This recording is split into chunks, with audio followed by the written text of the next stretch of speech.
여러분 안녕하십니까? 사이언스 투데이입니다. 이제 인공지능 AI로 신약까지 개발할 수 있는 시대가 찾아왔습니다. 신약 개발 스타트업 CEO이자 지난해 노벨 화학상을 수상한 데니스 허사비스는 올해 AI가 설계한 신약으로 임상시험을 할 계획이라고 밝혔는데요. 이제 과학의 발전으로 난치병 치료에도 한 줄기의 빛이 되어줄 수 있길 바랍니다. 오늘의 주요 뉴스부터 만나보시죠.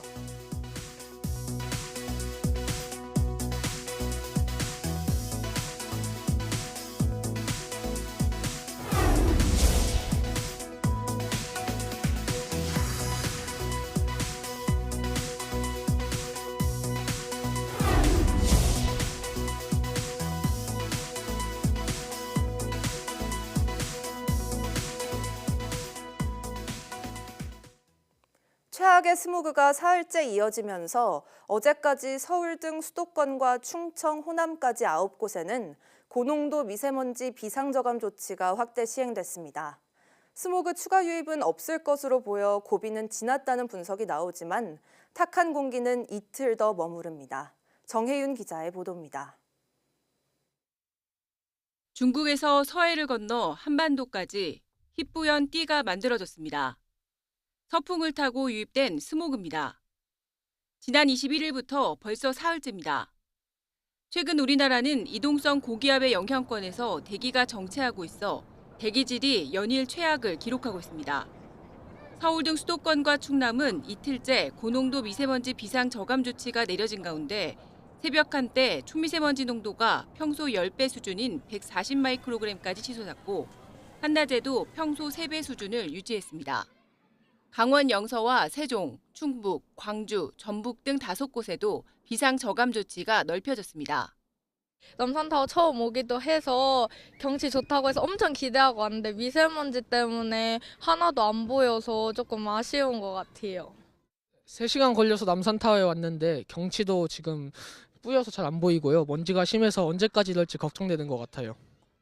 전국에 들이운 잿빛 장막은 이틀 더 이어질 것으로 보입니다. 다만 앞으로는 스모그 유입이 줄고 동풍 기류가 강해지면서 초미세먼지 농도는 점점 낮아질 것으로 예상됩니다. 스모그 유입으로 인한 큰 고비는 지난 것으로 보입니다.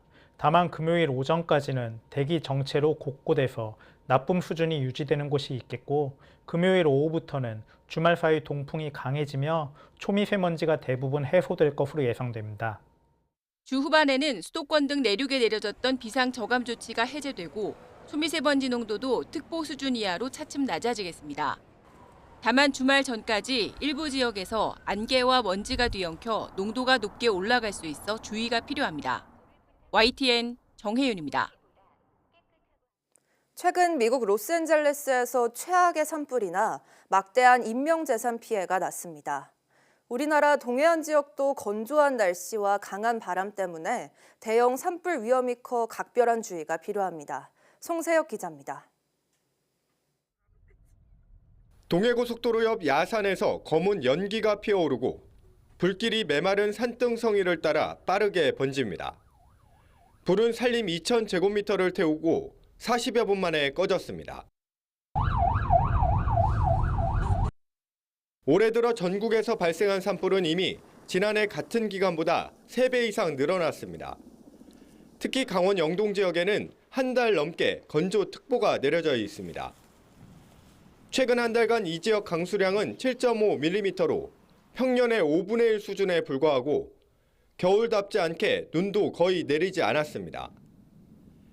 여기에 강한 바람까지 자주 불어 대형 산불 위험이 더욱 커지고 있습니다. 강릉의 한 야산입니다. 나뭇잎과 나뭇가지는 조금만 힘을 줘도 바스라지거나 부러질 정도로 메말라 있습니다. 작은 불씨도 큰 불로 이어질 수 있는 상황입니다. 강릉시는 산불 예방을 위해 다음 달로 예정됐던 산불 방지 대책 본부를 한 달 앞당겨 운영하기로 했습니다. 전문 진화대를 조기 선발해서 주 야간 감시 카메라 모니터링과 순찰 활동 그리고 출동 준비 태세를 갖추고 있습니다. 산림당국은 쓰레기 무단 소각과 논밭두렁 태우기를 절대 삼가고 등산에 라이터 같은 화기를 휴대하지 말 것을 당부했습니다. YTN 송세혁입니다. 산불과 산사태 등 산림 재난에 대비해 인공지능을 활용한 24시간 산불 감시와 첨단 장비 추가 도입으로 예방과 대응 역량이 더욱 강화될 예정입니다. 산림청은 올해는 인공지능으로 24시간 산불을 감시 탐지하고 송전탑 기반 무인 감시 카메라 100대가 추가로 설치해 사각지대 감시를 강화할 계획이라고 밝혔습니다. 산불 예방을 위해서는 영농 부산물 파쇄량을 21% 늘리고 산불이 자주 발생하는 1분기에 집중적으로 시행하며 봄철 산불 조심 기간을 1월 24일부터 앞당겨 운영할 계획이라고 덧붙였습니다. 또 산불 진화를 위한 대형 헬기 1대와 해외 임차 헬기 3대가 추가 도입되며 산불 진화 차량도 20대 추가 배치됩니다. 특히 산림 재난 발생 시 기존의 지자체와 소방서장만 가능했던 주민대피 명령을 산림청장도 내릴 수 있게 되어 전달 과정을 축소해 신속한 대피가 가능해집니다. 비닐하우스나 온실에서 작물을 키우는 농가들은 겨울철 난방비 부담이 큰데요. 단열 신소재인 에어로겔을 활용해 만든 보온 커튼을 쓰면 난방비가 크게 절감되는 것으로 나타났습니다. 최기성 기자입니다. 딸기 농장에 에어로겔 다겹 보온 커튼이 설치돼 있습니다. 에어로겔은 항공우주나 첨단 선박 분야 등에서 주로 쓰이는 첨단 단열 신소재인데 이 농장에선 새로 설치한 커튼 덕분에 겨울철 난방비가 크게 줄었습니다. 15에서 20% 정도의 난방비 절감 효과를 확인하였습니다. 양평과 익산의 딸기 재배 농가는 약 40%, 태안의 하해 농가는 약 52%의 난방비 절감 효과를 보였습니다. 지난해까지 전국 57개 농가에서 시범 운영한 결과 작물 품질도 크게 개선된 것으로 조사됐습니다. 특히 곰팡이병 발생이 감소했고 작물이 상하는 빈도도 줄었습니다. 또 기존 보온 커튼과 달리 수분을 흡수하지 않는 점도 특징입니다. 그동안 잿빛 곰팡이하고 꽃곰팡이 때문에 고생을 많이 했었는데 투습이 되다 보니 그런 부분들에 대해서 많이 효과를 보고 있습니다. 농진청은 올해부터는 에어로겔 보온 커튼이 정부 지원 사업에도 포함됐다면서 농가에 확대 보급할 계획이라고 설명했습니다. 또 설치 비용이 기존보다 8% 정도 비싸지만 1, 2년이면 추가 비용을 회수할 수 있을 것으로 내다봤습니다. YTN 최기성입니다.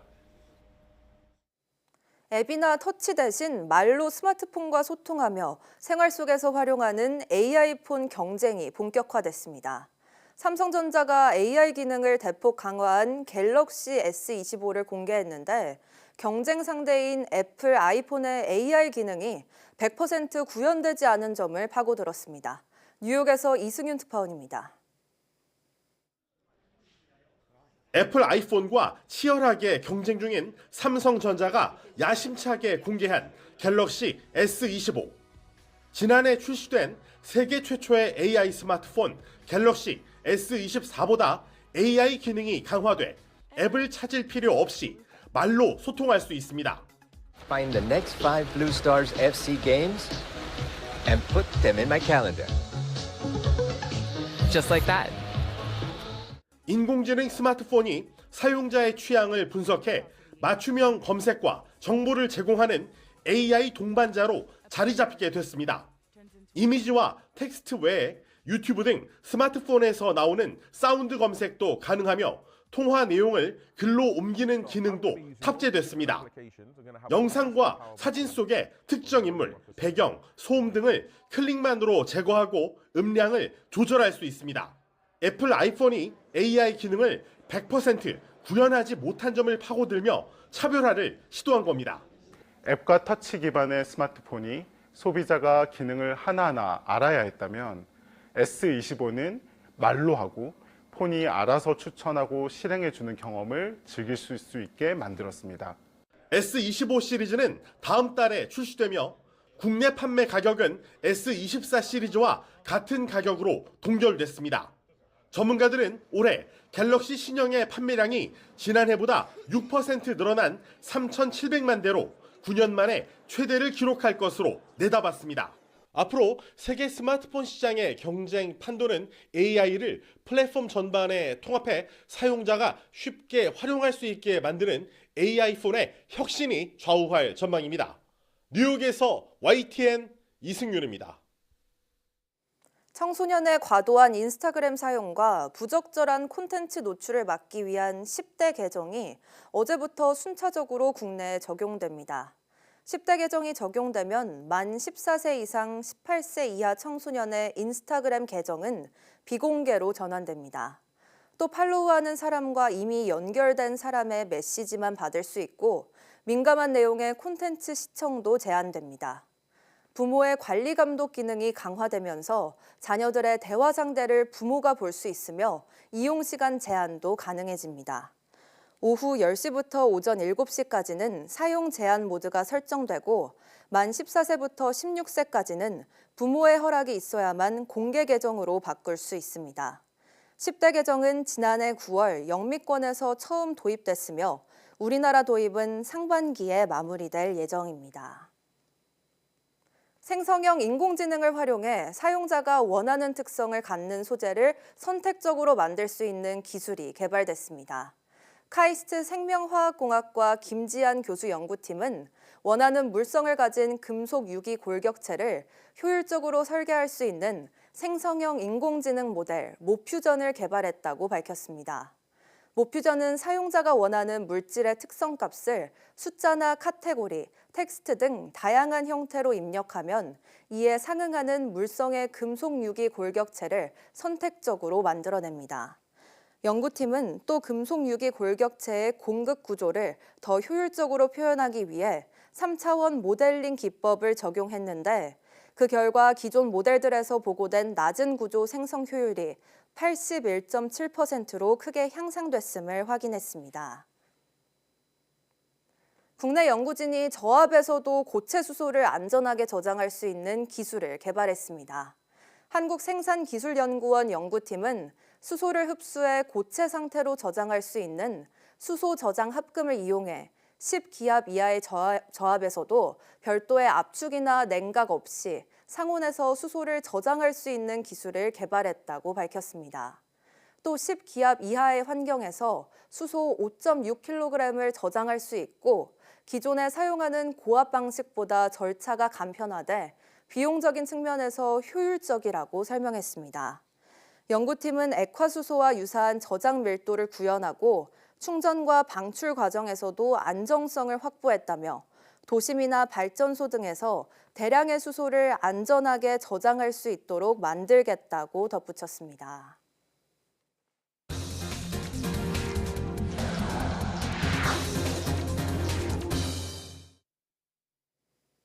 무안공항 여객기 참사를 계기로 방위각 시설의 위험 가능성이 있는 전국의 공항과 안전구역이 짧은 공항들에 대해 즉각적인 개선 작업이 시작됐습니다. 특히 구조상 안전구역 확보가 어려운 공항에는 그동안 국내에 없었던 활주로 이탈 방지 시설 에마스가 도입됩니다. 김기봉 기자의 보도입니다. 여객기 참사 피해를 키운 결정적인 원인으로 지목되는 무안공항 로컬라이저. 그런데 김해와 제주, 광주, 여수, 포항 경주, 사천공항 등 7개 공항, 9개의 방위각이 비슷한 위험성이 있는 것으로 조사됐습니다. 또 안전구역을 권고 기준만큼 확보 못한 공항도 7개였는데 5곳은 둘 다 해당됐습니다. 무안, 여수, 포항 경주, 김해, 사천, 울산, 원주 등 7개 공항은 활주로 안전구역을 권고 길이인 240m만큼 미확보한 상황으로 이에 대한 시설 개선이 필요하다고 진단하였습니다. 방위각의 개선 방식은 두 가지로 흙을 덮어 콘크리트 시설을 땅 밑으로 넣는 방법과 아예 뜯어내고 경량 철골 구조로 바꾸는 방법인데 공항 상황에 따라 정해집니다.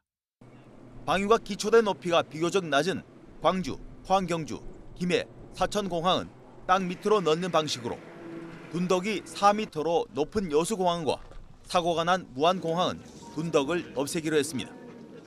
제주공항은 현재의 구조물이 부러지기 쉬운 재질인지에 대한 조사가 끝나는 대로 결정할 예정인데 모두 설계를 즉시 발주해 상반기에 완료한다는 계획입니다. 특별 안전 점검 결과를 토대로 공항 시설 안전 개선 방안을 수립하고 즉시 추진할 예정입니다. 활주로 안전구역 확장도 방위각 공사와 동시에 진행하되 공항 구조상 안전부지 확보가 어려운 공항에는 활주로 이탈 방지 시설 에마스를 도입하기로 했습니다. 에마스는 항공기 무게로 시멘트 블록이 깨지면서 항공기에 제동이 걸리게 하는 시설인데 포항 경주와 사천, 울산, 원주 공항에 도입이 검토되고 있습니다. 현재 국내에 없는 시설인 만큼 도입을 위한 전문가 TF를 이달 안에 구성하기로 했습니다. 정부는 방위각과 안전구역에 대한 이 같은 대책을 추후 건설되는 7개 공항에 대해서도 엄격히 적용한다고 밝혔습니다. YTN 김기봉입니다. 수서고속철도 SRT 운영사인 SR은 설 명절 기간 SRT 운임을 최대 40%까지 할인하는 알뜰 승차권을 오늘 오후 2시부터 판매한다고 밝혔습니다. 내일부터 다음 달 2일까지 열흘간 운행하는 SRT 열차 잔여석을 저렴하게 제공하는 방식입니다. 이 기간 경부선 54개, 호남선 51개, 동해선 2개 등 모두 107개 SRT 열차에 대해 적용되는데 SR은 알뜰 승차권으로 부산에서 수서는 3만 원대, 광주 송정에서 수서는 2만 원대 이용할 수 있다고 설명했습니다. 지난해 11월 태어난 아기가 14년 만에 증가율과 증가폭에서 모두 최대를 기록했습니다. 출생아는 5개월째 2만 명을 넘었습니다. 보도에 오인석 기자입니다. 통계청은 지난해 11월 출생아 수가 2만 95명이라고 발표했습니다. 1년 전보다 14.6% 증가한 건데 2010년 이후 같은 달 기준으로 14년 만에 가장 높습니다. 증가폭은 2,565명으로 역시 14년 만에 가장 큽니다. 지난해 11월까지 누적 출생아 수는 1년 전보다 3% 증가했습니다. 출생아는 지난 7월 2만 명을 넘은 이후 5개월째 2만 명을 웃돌았습니다. 11월 출생아 수가 14.6% 증가했고요. 누계로 봐서도 3.0% 지금 증가했는데 2016년부터 계속 감소했던 흐름이 출생아 수도 그렇고 학계 출산율도 그렇고 9년 만에 좀 반등할 것으로 예측되고 있습니다. 11월 혼인은 18,581건으로 11.3% 증가했습니다. 1,887건이 늘면서 2015년 이후 9년 만에 최대를 기록했습니다. 4월 이후 8개월째 플러스 증가세가 이어졌는데 11월까지 누적 혼인 건수도 13.5%나 늘어 통계 작성 이래 가장 큰 폭의 증가율을 기록했습니다. 11월 사망자는 29,219명으로 출생아에서 사망자를 뺀 자연 감소는 9,124명으로 집계됐습니다. YTN 오인석입니다. 오는 2052년 비수도권 광역시 인구가 25% 감소할 것으로 예상됨에 따라 광역, 시도와 기초자치단체를 통합해 초광역권을 형성해야 한다는 권고가 나왔습니다. 행정안전부 소속 민간자문위원회인 미래지향적 행정체제 개편 자문위는 지방행정체제 개편 권고안을 발표하고 2052년 비수도권 인구는 4분의 1이 줄지만 수도권에는 총 인구의 53%, 청년 인구의 58%가 밀집할 것으로 예상돼 행정 환경의 변화가 필요하다고 밝혔습니다. 미래위는 문제 해결을 위해 광역, 시도가 통합하고 인구가 급속히 감소한 시군구도 통합하며 초광역권 성장 견인을 위한 거점 도시 조성과 정부 권한 이양 등이 필요하다고 조언했습니다. 이어 통합을 우선 고려할 수 있는 곳으로는 부산, 울산, 경남과 대구, 경북, 광주, 전남, 대전, 충남 등을 제안했습니다. 다만 미래위는 시군 간 행정구역 변경에 앞서 생활권과 통행량, 구역 변경 수요, 지역 간 유사성 등을 검토하고 인구 감소 추세를 고려해 자치구의 일반구 전환과 인구 과소 시군의 행정 시군 전환 등을 장기 과제로 검토할 것을 제안했습니다. 행안부는 미래위 권고안을 추진할 지원단을 설치하고 의견 수렴을 거쳐 이행 방안을 마련할 예정입니다. 의정 갈등 장기화 여파로 올해 신규 배출된 의사가 지난해 10분의 1에도 미치지 못했습니다. 제89회 의사 국가시험 응시자 382명 가운데 실기와 필기 시험을 거쳐 최종 합격한 사람은 269명으로 합격률은 70.4%였습니다. 올해 최종 합격자 수는 지난해 3,045명의 8.8%에 불과해 의사 배출 절벽이 현실화했습니다. 의사국시는 의대 본과 4학년과 외국 의대 졸업자를 대상으로 치러지는데 해마다 3,000명대 초반으로 합격자가 나왔습니다. 하지만 지난해 2월 정부의 의대 증원 발표로 의정 갈등이 격화해 대다수 의대생이 휴학을 택하면서 합격자가 급감했습니다. 신규 의사 배출이 크게 줄면서 전공의와 전문의 배출에도 줄줄이 차질이 불가피해졌습니다. 중증 외상 환자의 장애율이 지난 2023년 갑자기 늘어 보건당국이 원인 분석에 나섰습니다. 2023년 한 해 동안 중증 외상 환자는 8,192명 발생해 2022년 8,051명보다 소폭 늘었습니다. 그런데 생존자 중 장애율은 2022년 67.3%에서 2023년 73.8%로 6.5%포인트 급증했고 활동장애 정도가 식물인간 중증 장애인으로 판정된 중증 장애율은 23.8%에서 28.8%로 역시 5%포인트 늘었습니다. 최근 8년간 가장 가파르게 증가한 건데 질병청은 증가 이유를 추가로 분석해야 한다고 설명했습니다. 중증 외상 원인으로는 운수사고가 49.1%로 가장 많았고 운수사고 중에서도 전동 킥보드 등 개인형 이동장치가 포함된 기타 유형이 2016년 34명에서 2023년 103명으로 3배 이상 증가했습니다. 불법 체류자라도 산업재해로 다치면 국내 체류기간을 연장받을 수 있는데 이런 제도를 악용한 외국인들이 대거 적발됐습니다. 자해하고선 일하다 다쳤다고 속였는데 요양급여까지 챙겼습니다. 김종호 기자가 보도합니다. 영구 장애가 남을 정도로 심하게 다친 사진. 스스로 상처를 낸 외국인 손입니다. 이 외국인은 산업재해로 다쳤다고 속여 요양급여를 타냈고 산재비자를 발급받아 체류기간도 연장됐습니다. 불법 체류자나 합법 체류기간이 끝나가는 외국인이 국내에서 경제활동을 이어가려고 벌인 일입니다. 산재가 인정되면 그 산재를 통해서 체류비자를 받아서 약 한 2년 동안, 길게는 한 2년 동안 국내에 체류하면서 돈을 벌게 된 것입니다. 이런 수법을 소개한 사람은 행정사 사무실 근무 경력이 있는 A씨. 수수료를 받고 자신 명의로 만든 허위 사업장에서 일하다 다친 거로 꾸며줬습니다. 경찰이 적발한 외국인은 모두 19명으로 5억 원가량을 요양급여나 휴업급여로 타냈습니다. 하나도 돈 안 받았어. 그래, 알겠어. 지금까지 아프고 살고 있어. 일어나고. 지난해 8월 경찰은 A씨와 외국인 15명을 검찰에 넘겼습니다. 이번에 적발된 외국인들은 대부분 강제 출국 조치됐습니다. 경찰은 달아난 외국인 4명도 추적 중입니다. YTN 김종호입니다.